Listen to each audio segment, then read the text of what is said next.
Ceci est un livre audio autogénéré par Google. Illustration concrète des relations entre environnement et santé. Les additifs dans l'alimentation animale et la protection de la santé des consommateurs. Catherine Giraudel. Maître de conférences honoraire, Faculté de droit, Université de Limoges. La liaison consommation-santé-environnement s'est révélée progressivement sur le plan des principes du droit communautaire et des réglementations sectorielles du droit de la consommation dans des secteurs à risque sujets à des scandales sanitaires. L'alimentation animale semble ces dernières années particulièrement visée. Nous avons choisi l'exemple de la réglementation des additifs moins spectaculaire, mais peut-être plus révélateur de cette liaison tripartite que les dispositifs connus visant notamment l'interdiction des protéines animales dans l'alimentation des animaux d'élevage en raison du risque d'encéphalopathie spongiforme bovine, ESB, ou l'emploi d'hormones ou anabolisants dans l'élevage. L'impératif de la préservation de la santé de l'animal et par ricochet de la santé humaine est en effet omniprésent dans la réglementation communautaire des additifs utilisés dans l'alimentation des animaux, ainsi que dans ses applications nationales, les incidences sur les milieux naturels par les déchets cumulés avec d'autres sources de pollution pouvant également à terme engendrer des effets nocifs difficilement détectables pour l'homme, les espèces animales et végétales. Les additifs dans l'alimentation animale sont soumis partiellement à un régime spécifique, dont le texte de base était la directive du Conseil, 70-524 CEE, du 23 novembre 1970 plusieurs fois modifiée concernant les additifs dans l'alimentation des animaux. Elle a été remplacée à compter du 18 octobre 2004 par le règlement CE, numéro 1831-2003, du 22 septembre 2003. Selon l'article 2 de la directive, on entend par additifs les substances qui, incorporées aux aliments des animaux, sont susceptibles d'influencer les caractéristiques de ceux-ci ou la production animale. Il s'agit normalement de substances visant seulement à améliorer les aliments, en prévenant des défauts de nutrition et non de substances médicamenteuses. La directive 70-524 a été transposée en droit français par le décret numéro 73-1101 du 28 novembre 1973, modifié par le décret numéro 2001-724 du 31 juillet 2001, et en dernier lieu par le décret numéro 2007-359 du 19 mars 2007. Un arrêté du 3 octobre 2003 fixe les conditions d'incorporation des additifs aux aliments pour animaux. Le règlement CE numéro 1831-2003 du 22 septembre 2003, complété à plusieurs reprises, prévoit une procédure communautaire pour l'autorisation de mise sur le marché et l'utilisation des additifs pour l'alimentation animale, afin de jeter les bases d'un niveau élevé de protection de la santé humaine, de la santé et du bien-être des animaux ainsi que de l'environnement, article 1. L'additif doit être autorisé par la Commission sur la base de l'avis de l'Autorité européenne de sécurité des aliments, et des échantillons doivent être envoyés au laboratoire communautaire de référence pour analyse. Le demandeur doit prouver que l'additif n'a pas d'effet néfaste sur la santé animale, la santé humaine ou l'environnement, article 4. L'autorisation de la Commission est valable 10 ans et peut être renouvelée. Le règlement fixe également des règles pour l'étiquetage et la surveillance des additifs. Pour les cas d'urgence, les dispositions du règlement numéro 178/2002 du Parlement européen et du Conseil du 28 janvier 2002 instituant notamment l'Autorité européenne de sécurité des aliments et fixant de nouvelles procédures relatives à la sécurité des denrées alimentaires sont applicables. Le règlement a créé le Comité permanent de la chaîne alimentaire et de la santé animale. Son article 52 prévoit une procédure d'urgence spécifique en cas de risque grave, faisant intervenir le comité et permettant d'aboutir à des mesures provisoires de la Commission après consultation des États membres concernés et avec mise en application extrêmement rapide. De nombreux textes sont venus modifier la directive 70-524 CEE puis le règlement numéro 1831-2003 pour accorder de nouvelles autorisations, modifier les conditions d'autorisation, ou au contraire retirer des autorisations pour des raisons toujours liées aux répercussions sur la santé humaine et animale. Par exemple, Le règlement numéro 1756/2002 du Conseil du 23 septembre 2002 a retiré l'autorisation d'une substance, le niflurol, faisant partie d'un groupe de substances appelées nitrofuranes en raison entre autres d'un risque cancérigène et des incertitudes de l'évaluation scientifique faisant obstacle à la détermination d'une dose journalière acceptable pour les consommateurs 65. Les retraits d'autorisation sont évidemment défavorables aux fabricants d'additifs, qui peuvent les contester en justice. Dans 2 arrêts rendus le 11 septembre 2002, la Cour de justice des Communautés européennes confirme la décision d'interdiction provisoire de 2 antibiotiques, la virginiamycine et la bacitracine zinc, utilisés comme facteurs de croissance chez les animaux en raison de la probabilité non exactement évaluée d'un transfert de la résistance antimicrobienne des animaux à l'homme. Ceci pouvait avoir pour effet de réduire l'efficacité de certains médicaments employés en médecine humaine, pour le traitement d'infections dangereuses. Dans l'affaire concernant la première substance, la Cour justifie l'interdiction prononcée par les institutions communautaires au nom du principe de précaution dont elle précise les conditions d'application. À propos de la deuxième substance, la bacitracine zinc, la Cour écarte la violation éventuelle par les institutions communautaires du principe de proportionnalité dans le cadre de la gestion des risques et conclut que leur raisonnement apparaît clair et non équivoque. Il est également possible pour les États membres de maintenir des mesures plus strictes que celles de la législation communautaire, s'ils considèrent et peuvent prouver que le risque pour la santé publique est plus élevé que celui retenu par le législateur communautaire. Les interdictions ou restrictions d'importation qui en résulteraient n'entraveraient pas la libre circulation des marchandises dans la mesure où, selon l'article 30 du traité instituant la CEE, elles sont justifiées pour des raisons de protection de la santé et de la vie des personnes et des animaux ou de préservation des végétaux. Le dispositif général du règlement numéro 1831/2003 est renforcé par des réglementations complémentaires. Par rapport à la protection de la santé et de l'environnement, la directive 2001/79 CE de la Commission du 17 septembre 2001 revêt une importance particulière. Elle fixe des lignes directrices pour l'évaluation des additifs dans l'alimentation des animaux. Ces lignes directrices ont inspiré le nouveau rôle joué par l'Autorité européenne de sécurité des aliments, constituant une référence scientifique indépendante en matière d'évaluation des risques. Cette évaluation, selon la directive 2001/79, intervient autant préalablement à la première demande d'autorisation de l'additif concerné que pour toute demande de renouvellement d'autorisation. Elle met en œuvre une véritable démarche intégrée, visant la globalité des risques engendrés par les additifs, autant au niveau de la production que de la distribution et de l'élimination des déchets. Les critères sont ainsi instaurés.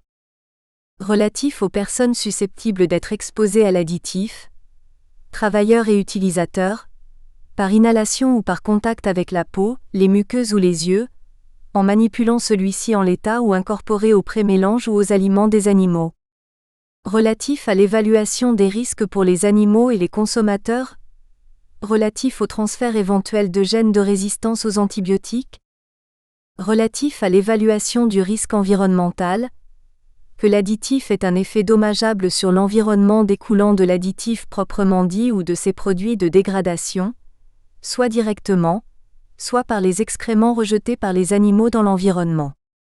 L'évaluation doit ainsi dégager les contaminations croisées ou interactions biologiques visant les espèces animales, oiseaux, insectes, et végétales, les milieux aquatiques et de façon dérivée, l'homme. La dioxine, substance particulièrement dangereuse pour la santé, risque cancérigène, et l'environnement, ayant récemment donné lieu à de graves contaminations dans plusieurs États membres, mérite une mention spéciale. Elle est visée par la directive 2002/32 CE du Parlement européen et du Conseil du 7 mai 2002, modifiée par la directive 2003/57 CE de la Commission du 17 juin 2003 concernant de façon générale les substances indésirables dans les aliments pour animaux. La directive intègre désormais les teneurs maximales en dioxine de divers additifs utilisés dans l'alimentation animale et susceptibles de provoquer une contamination par la dioxine. Le dispositif est complété par la directive 2006/77 du 29 septembre 2006. Les additifs composés en tout ou en partie d'organismes génétiquement modifiés méritent aussi une surveillance renforcée. Le décret français du 28 novembre 1973, articles 4A2 à 4A7, rédaction du décret numéro 97A 685 du 30 mai 1997, prévoyait que toute demande d'autorisation devait être accompagnée d'un dossier technique relatif aux risques pour la santé publique et l'environnement. Des mesures spéciales étaient prévues en cas d'urgence. Ce dispositif a été revu et renforcé avec L', entrée en application du règlement numéro 1829/2003 du Parlement européen et du Conseil du 22 septembre 2003, concernant les denrées alimentaires et les aliments pour animaux génétiquement modifiés, lui-même modifié par le règlement numéro 1981/2006 de la Commission du 22 décembre 2006. Un deuxième règlement numéro 1830/2003 du 22 septembre 2003 concerne la traçabilité et l'étiquetage, et il est applicable entre autres aux additifs composés d'organismes génétiquement modifiés. Pour le droit national, on renverra également aux articles L533A1 et suivants, R533A23 et suivants du Code de l'environnement relatif aux organismes génétiquement modifiés. L'évaluation globale des risques qui prévaut désormais en matière d'additifs rejoint manifestement la nouvelle politique intégrée des produits qui a donné lieu à un livre vert de la Commission des Communautés européennes le 7 février 2001, ainsi qu'à une communication du 18 juin 2003 sur la politique intégrée des produits. Parmi les réglementations complémentaires, outre le règlement numéro 178/2002 concernant les principes généraux de la législation alimentaire et l'Autorité européenne de sécurité des aliments, le règlement numéro 882/2004 du Parlement européen et du Conseil du 29 avril 2004 a réorganisé les contrôles des aliments pour animaux. Ces contrôles sont essentiels compte tenu des scandales sanitaires et fraudes relatifs à l'alimentation animale, et ce texte de portée générale s'applique également aux additifs. Les situations d'urgence sont plus particulièrement prises en compte.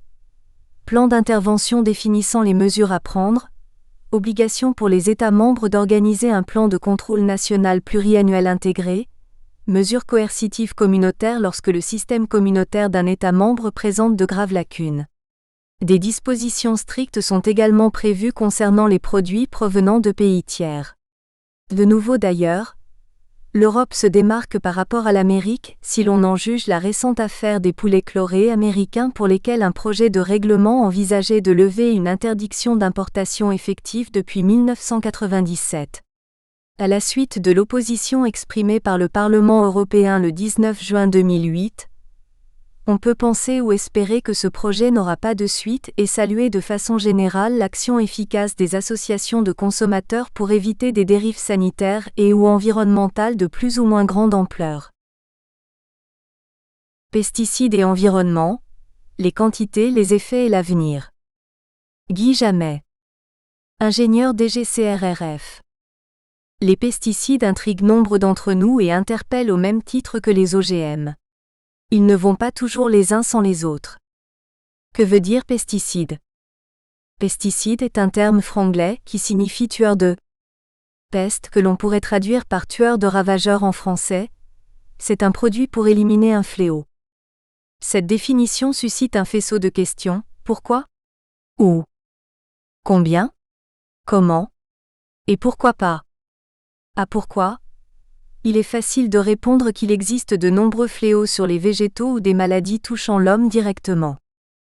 Les exemples d'infestation de végétaux, nocives à l'homme, ne manquent pas de même que les maladies humaines parfois létales véhiculées par des parasites ou des insectes.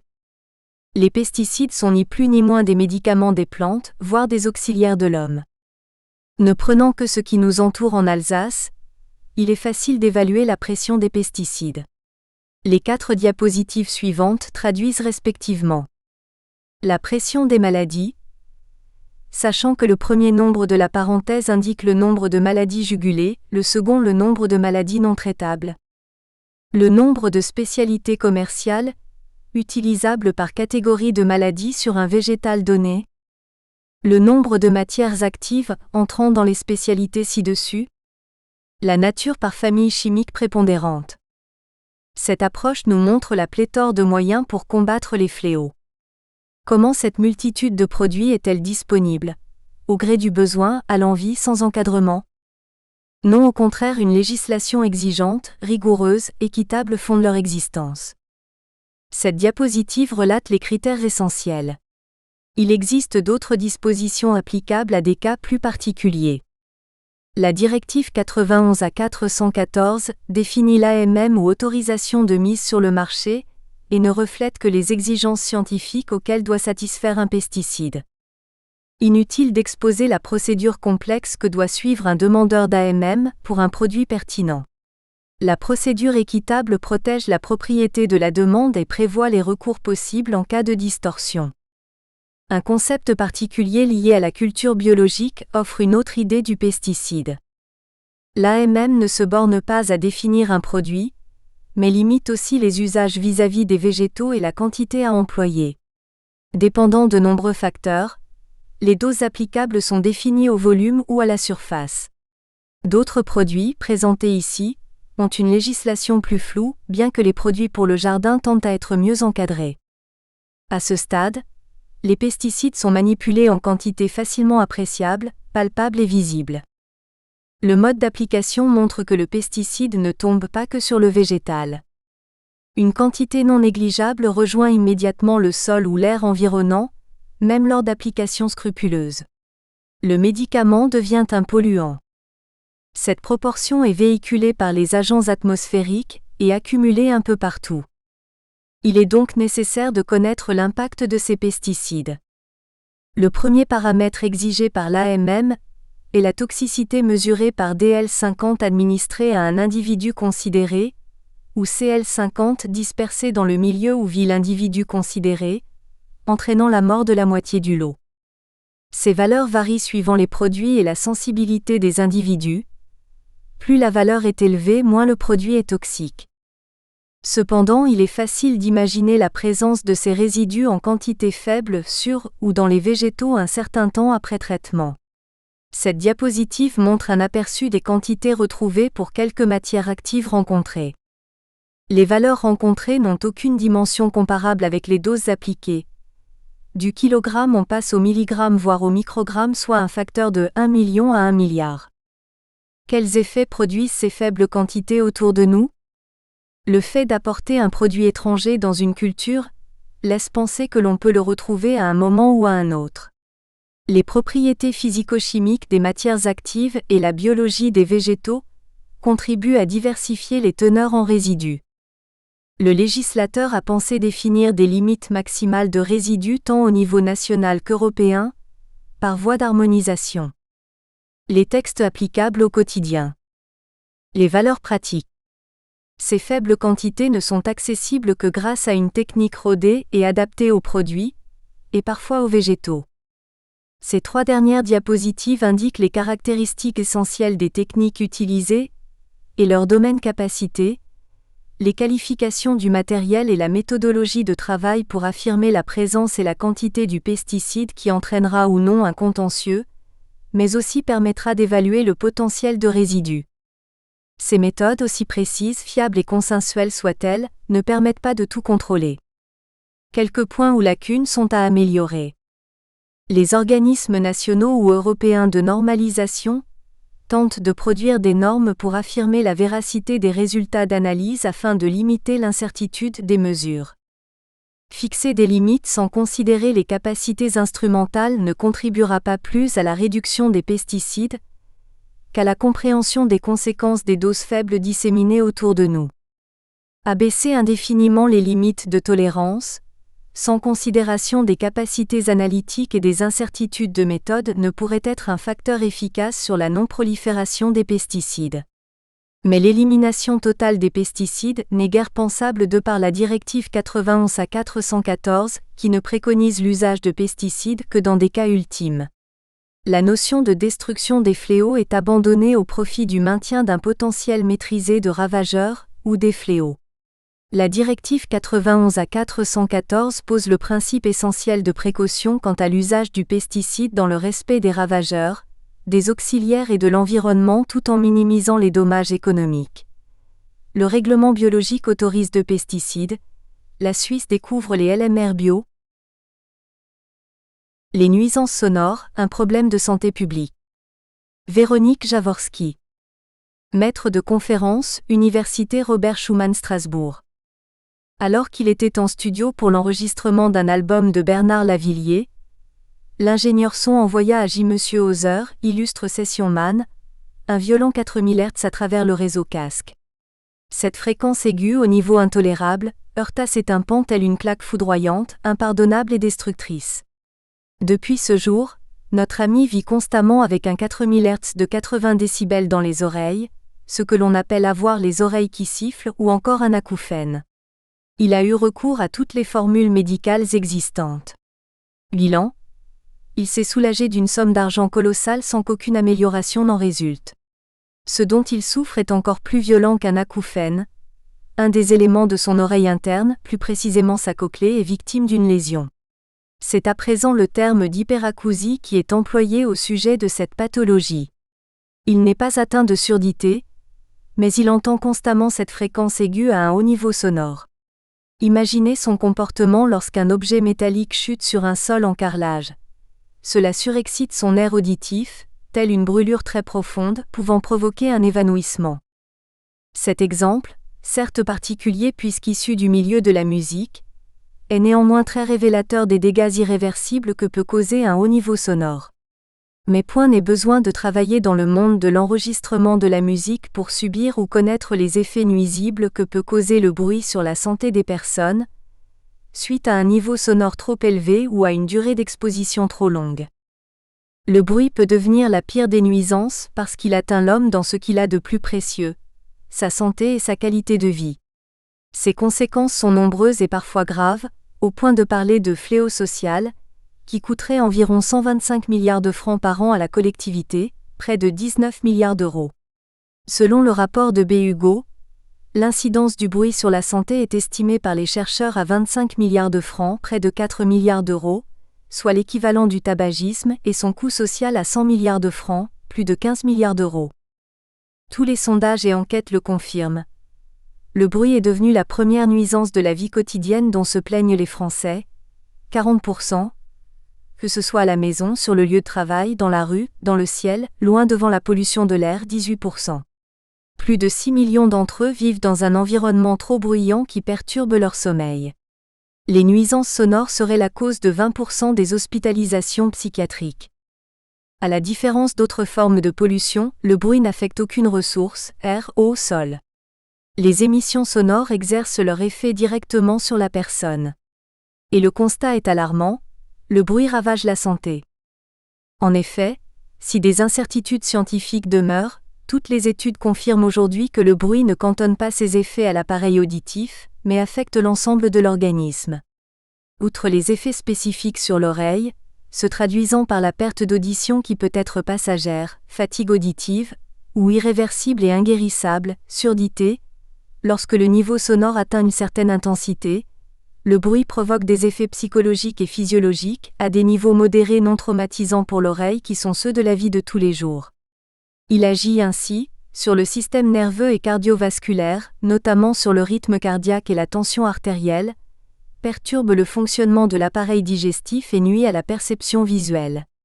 Une exposition au bruit peut entraîner des troubles généraux, tels que la fatigue, la diminution de l'attention et de la concentration intellectuelle, des troubles du sommeil et une augmentation de l'agressivité. Les effets pervers du bruit sur la santé ne sont donc plus à démontrer. Il empêche le repos, nuit à la vitalité, diminue les facultés de concentration, provoque la fatigue physique et le stress psychique. Phénomène aggravant, toutes les études démontrent que l'adaptation au bruit n'est qu'une illusion. Alors que les personnes pensent s'être habituées à leur environnement sonore, en réalité il n'y a pas d'accoutumance physiologique, notre organisme continuant à subir les multiples agressions des nuisances acoustiques et leurs effets nocifs. En outre, cette nuisance présente un caractère particulièrement insidieux. Alors qu'une ambiance sonore de 85 décibels est dangereuse pour le système auditif, la sensation de douleur n'apparaît qu'à partir de 120 décibels, ce qui laisse une vaste zone d'exposition à risque sans que l'organisme n'en soit alerté. Or, Les déficiences auditives occasionnées par des traumatismes sonores sont des affections définitives que la médecine est impuissante à réparer. À l'heure actuelle, il n'existe aucune solution médicale du problème a posteriori. Le dommage auditif est un préjudice irréversible. Ces problèmes sont donc réels et font l'objet d'un congrès international sur le bruit en tant que problème de santé publique. Le NOISE qu'organise tous les ans plusieurs pays tels que les USA, l'Allemagne, l'Italie, la Suède. La réalité et la gravité du phénomène ont été très tôt perçues. Alors que la première conférence internationale sur le bruit, qui s'était tenue en 1968, présentait le bruit comme un risque pour la santé publique, lors de la deuxième conférence, le terme risque a été remplacé par problème. Le risque était bel et bien avéré, prenant la dimension d'un problème de santé publique. En effet, l'Organisation mondiale de la santé (OMS) affirmait dès 1948 que la santé est un état de complet bien-être physique, mental et social et non pas simplement l'absence de maladie ou d'infirmité. Cette définition, qui reconnaît les deux aspects, objectif et subjectif, rend encore plus complexe la relation bruit-santé.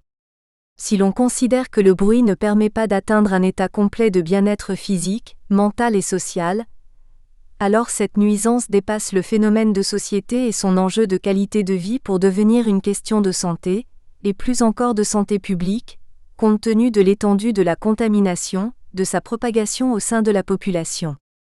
Ainsi, dans un avis du 4 avril 1996, le Conseil supérieur d'hygiène publique de France rappelle l'extrême nocivité du bruit sur la santé et le nombre grandissant de personnes exposées aux nuisances sonores, ce qui fait de ce phénomène un problème de santé publique, qui contribue au mal-être de la majorité des individus. Des classes d'âge entières sont exposées aux risques pathologiques évoqués précédemment et met en jeu intérêt général, un intérêt supérieur du groupe social, créant un danger pour la société dans son ensemble. Le bruit doit par conséquent être appréhendé en tant que tel par le droit qui tout naturellement, dans sa vision hautement anthropocentrique, se soucie des conditions d'existence des personnes. Koch n'a-t-il pas prédit que l'homme devra un jour lutter contre le bruit aussi inexorablement que contre la peste et le choléra? Cette lutte passe en premier lieu par la reconnaissance politique et juridique d'un véritable problème de santé publique, estimé à sa juste valeur par le droit et ce au niveau de toutes les instances, suivi en second lieu, de l'élaboration et de la mise en œuvre d'outils juridiques propres à apporter des remèdes à ce problème de santé publique que posent les nuisances sonores. 2. La reconnaissance juridique d'un problème de santé publique. Si de très nombreux textes existent en matière de bruit, outre certaines mesures institutionnelles, pas moins de 655 pages de journal officiel contiennent des dispositions législatives et réglementaires, plus de 200 décrets, arrêtés et circulaires relatifs aux problèmes du bruit, dans des domaines aussi divers que ceux des transports, urbanisme, des activités et des objets bruyants. Le droit appréhende-t-il vraiment les nuisances sonores comme un problème de santé publique estimé à sa juste valeur? Un panorama général des textes juridiques laisse entrevoir une proclamation non pas universelle, mais ponctuelle et éparse de la dimension de santé publique accordée aux nuisances sonores. L'affirmation d'un problème de santé se retrouve, de manière plus ou moins directe et volontaire, au détour de certains textes tant nationaux, que supranationaux, car à l'instar des autres problèmes d'environnement, le bruit est une nuisance sans frontières, devant être prise en compte par les instances aussi bien nationales que supranationales. La reconnaissance dans des textes supranationaux. Cette reconnaissance se manifeste essentiellement au niveau européen, car 25% de la population de l'Union européenne se plaint d'une gêne causée par le bruit. Si dans un premier temps, elle n'allait pas de soi, aujourd'hui elle est clairement affirmée par les instances de l'Union européenne. En application du principe de subsidiarité, la Communauté européenne a pendant longtemps limité son champ d'intervention dans le domaine de la lutte contre le bruit. Jusqu'à récemment, elle s'était bornée à fixer des niveaux sonores maximum concernant les voitures, les avions, les engins de chantier et autres machines qui peuvent s'échanger dans le cadre du marché unique et à arrêter des procédures de certification destinées à garantir la conformité des nouveaux véhicules et équipements aux normes fixées dans les directives. Puis, dans son 5e programme d'action environnementale intitulé Vers un développement durable, La communauté européenne a considéré la lutte contre le bruit comme l'un des principaux sujets figurant dans les champs d'action prioritaires. C'est dans le cadre de la politique communautaire sur la santé et l'environnement que les instances de l'Union européenne ont alors intégré le problème du bruit. D'après le 5e programme européen d'action pour l'environnement, le développement durable signifie que nul ne doit être exposé à des niveaux sonores tels qu'ils mettent en danger sa santé ou sa qualité de vie. Le bruit est pris en compte par les instances européennes en tant que nuisance portant préjudice à la santé des citoyens. La mise au point de ce 5e programme a débuté par l'élaboration d'un livre vert intitulé « La politique future de lutte contre le bruit », destiné à stimuler le débat public sur la question. Ce livre vert du bruit trace les grandes lignes d'une approche commune entre les pays membres afin d'éviter, de prévenir ou de réduire les effets nocifs sur la santé dus à l'exposition au bruit ambiant. Sa publication, en 1996, a été suivie par l'annonce, lors de la conférence de lancement de la nouvelle politique européenne en matière de bruit, d'un programme de travail pour les années à venir, visant à harmoniser l'indice d'exposition au bruit ainsi que les méthodes de calcul et de mesure pour l'évaluation, la cartographie, la planification et la réduction du bruit à la source. Plusieurs groupes de travail technique ont été créés par la Commission européenne afin d'aider à la préparation de futures directives. Au terme de 5 années de travail, une première directive cadre relative à l'évaluation et à la gestion du bruit dans l'environnement a été publiée, en vue d'assurer un haut niveau de protection de la santé et de l'environnement. Elle sera suivie de directives sur les émissions sonores, à paraître dans les prochaines années. Les visas de cette directive cadre affirment que le bruit est l'un des problèmes d'environnement les plus urgents dans les zones urbaines affectant la santé et le cadre de vie des citadins. La directive s'appliquera au bruit ambiant perçu par les habitants chez eux, ou à proximité de chez eux. Le bruit ambiant est défini comme étant le son inopportun ou nuisible, créé par l'activité humaine en plein air. Il s'agit du bruit émis par le trafic routier, ferroviaire et aérien ainsi que du bruit provenant des activités industrielles. En revanche, la directive ne couvre pas la protection de la santé dans les lieux de travail et l'isolation acoustique des logements qui font l'objet d'autres textes communautaires. En effet, s'agissant de la santé des travailleurs, le Conseil des communautés européennes avait adopté le 12 mai 1986 une directive concernant la protection des travailleurs contre les risques dus à l'exposition au bruit pendant le travail. Applicable dans chaque État membre depuis le 1er janvier 1990, elle a fait l'objet de dispositions spécifiques intégrées dans notre Code du travail français, Infra. Après plus de 10 ans de maturation, elle vient d'être remplacée par une nouvelle directive du 6 février 2003, qui a un champ d'application plus large puisqu'elle concerne également le secteur des transports maritimes et aériens. B. La reconnaissance dans des textes nationaux. Le droit français du bruit se caractérise par une accumulation de textes hétérogènes, qui s'est faite sur une période assez longue et n'est pas encore achevée. Cette accumulation par strates successives de textes sectoriels démontre la difficulté des pouvoirs publics à appréhender la question des nuisances sonores. La lutte contre le bruit a tardé à s'organiser parce que ce type de nuisance, diffuse et non spectaculaire, n'était pas, mais l'est-elle aujourd'hui, considérée à sa juste valeur.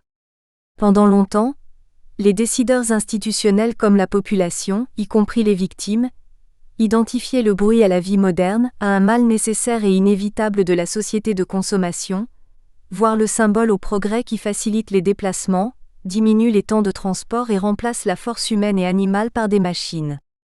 Cette conception n'est plus de mise aujourd'hui. Le bruit n'est pas la rançon du progrès. Au contraire, il est signe d'archaïsme et source d'inégalité, les couches sociales défavorisées qui n'ont pas les moyens matériels de se protéger contre cette nuisance en souffrant le plus. Marquée dans un premier temps par l'indifférence des pouvoirs publics, la prise de conscience de l'importance du problème et de la nécessité d'y apporter des solutions s'est faite progressivement. Depuis une quinzaine d'années, les ministres successifs en charge de l'environnement reconnaissent ouvertement que le bruit est la principale cause d'insatisfaction des Français dans leur vie de tous les jours, et affirment avec constance le caractère prioritaire des actions à engager en la matière. À 13 mois d'intervalle, Mesdames Lepage puis Voynet ont exprimé la volonté du gouvernement de mettre en place une politique efficace de lutte, passant par la réglementation et l'information.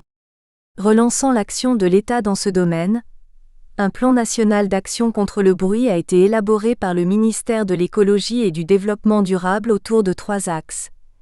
L'isolation phonique des logements soumis à un bruit excessif, la lutte contre le bruit au quotidien et la préparation de l'avenir. Les orientations retenues s'inscrivent désormais dans le cadre législatif institué par leur prédécesseur, Madame Royal, qui a ouvert la voie en dotant le pays d'une loi consacrée exclusivement à la lutte contre le bruit. La loi numéro 92-1444 du 31 décembre 1992. Cadre juridique présenté comme unificateur et simplificateur, ce texte fait aujourd'hui partie des grandes lois environnementales qui constituent le Code de l'environnement, issu de l'ordonnance numéro 2000-914 du 18 septembre 2000. Ces dispositions ont été insérées dans le titre 7 intitulé « Depuis l'ordonnance numéro 2004-1199 du 12 novembre 2004, Prévention des nuisances sonores », du livre 5 consacré à la prévention des pollutions, des risques et des nuisances. Mais la codification ayant été faite à droit constant, les dispositions de la loi numéro 92-1444 du 31 décembre 1992 sont reprises sans changement majeur, hormis quelques mises en conformité avec les dispositions nouvelles du Code pénal. Elles n'échappent donc pas au travers de cette méthode de codification, qui ne permet pas de remédier aux malfaçons multiples qui existent dans ce domaine. Les articles 1 à 8, 12, 13, 16, 19, 21 à 25 et 27 de la loi cadre sur le bruit, qui sont actuellement en vigueur, deviennent ainsi les articles L571A1 à L571A26 du Code de l'environnement. L'article 1er de la loi de 1992, devenu l'article L571A1 du Code de l'environnement, définit le champ d'application de cette législation spéciale visant les bruits, de nature à présenter des dangers, à causer un trouble excessif aux personnes, à nuire à leur santé ou porter atteinte à leur environnement. La dimension de santé publique est par conséquent clairement affirmée et toutes les sources de bruit sont prises en compte. Les activités, matériels et engins bruyants, les transports terrestres, ferroviaires et aériens, les bruits de voisinage. Il est pourtant à déplorer que, contrairement à ce qui a été fait pour l'eau, AR. L210 à 1C environ, pour l'air AR. L220 à 1C environ, et même pour les déchets avec le droit à l'information du public AR. L514 à 1 et L124 à 1C environ. Aucune déclaration de principe n'ait été faite pour le bruit. Or, s'il est une nuisance qui permettrait d'évoquer un droit fondamental de la personne, c'est bien le bruit. C'est d'ailleurs sous la rubrique consacrée aux atteintes à l'intégrité physique ou psychique de la personne que figure l'article 222 à 16 du Code pénal réprimant les agressions sonores en vue de troubler la tranquillité d'autrui. La répression du tapage nocturne, AR. R623 à 2 du Code pénal, ou du tapage diurne AR. R1336 à 7 du Code de la santé publique, peut se justifier par la même préoccupation fondamentale d'assurer l'intégrité de la personne, ce que confirment certaines décisions de la Chambre criminelle de la Cour de cassation rendues dans des affaires de tapage nocturne et le texte d'incrimination de l'article R1336 à 7 du Code de la santé publique. Cette lacune de la loi est extrêmement regrettable.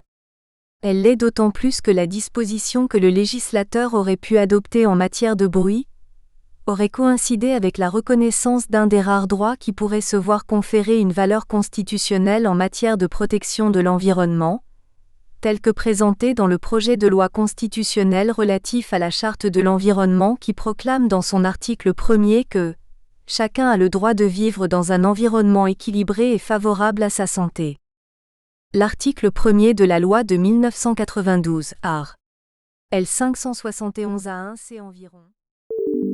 Nous espérons que vous avez apprécié cet aperçu.